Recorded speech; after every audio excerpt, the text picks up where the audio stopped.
Hi, and welcome to Reasonably Catholic. In this season 3, we look at the moral teachings of the Church.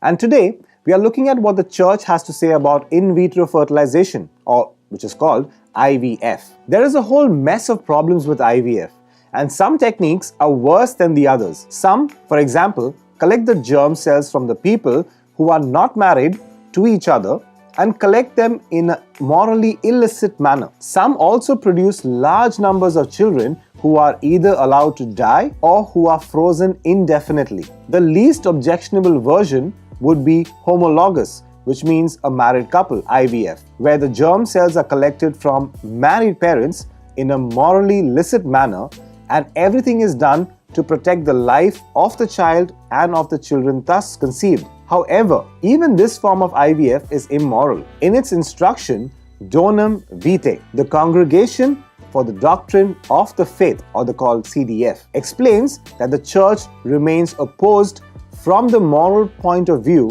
to homologous in vitro fertilization. Such fertilization is in itself illicit and in opposition to the dignity of procreation and of the conjugal union, even when everything is done to avoid the death of the human embryo. The CDF also notes, although the manner in which human conception is achieved with IVF and ET, which is embryo transplant, cannot be approved, every child who comes into the world must, in any case, be accepted as a life gift of the divine goodness and must be brought up with love. Not everyone may agree with such teachings or succeed in living up to them at all times, but they still get it. The teaching on IVF is harder to grasp.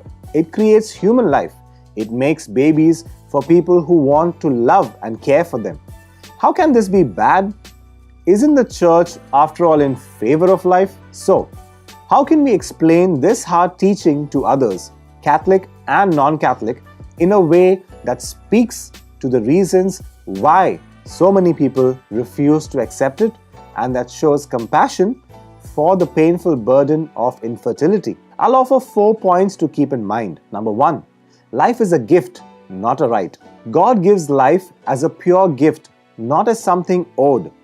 Indeed, as Donum Vitae puts it, it's not parents who have the rights here, but the child, specifically the right to be the fruit of the specific act of conjugal love of his parents, and the right to be respected as a person from the moment of his conception. Once we understand this, and I think most people, upon reflection, can see it, we see some of the justification of anti-IVF stance.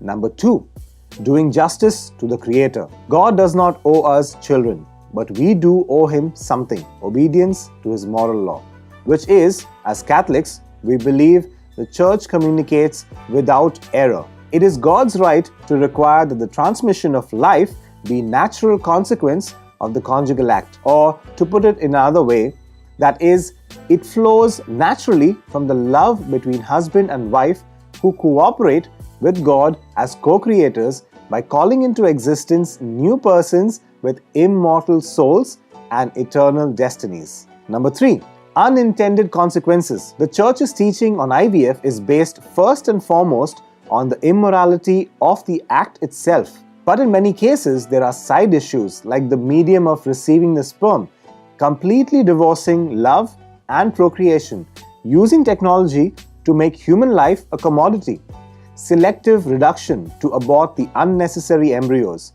freeze them for experiments in the future. These would make it problematic even if it were not itself immoral. Number 4, know the alternatives. Answering doubts about Church teaching on IVF must positively and pastorally address the plight of couples who have difficulty conceiving. First, by educating them on the healthy, effective, and pro-fertility options they have. The work of Pope Paul VI Institute, whose NAPRO technology revolutionized reproductive health, is a prime but by no means the only example. Women and couples must be reassured that they are not failures, that they are not being cursed or punished by God. In fact, He likely has special plans for them. We believe that God permits both moral and physical evils in order to accomplish a greater good. So, in conclusion, since God is the author of all life, let's cooperate with Him to create life and never exclude Him or His designs for creating life from it. So, was that reasonable? Let us know in the comments section below.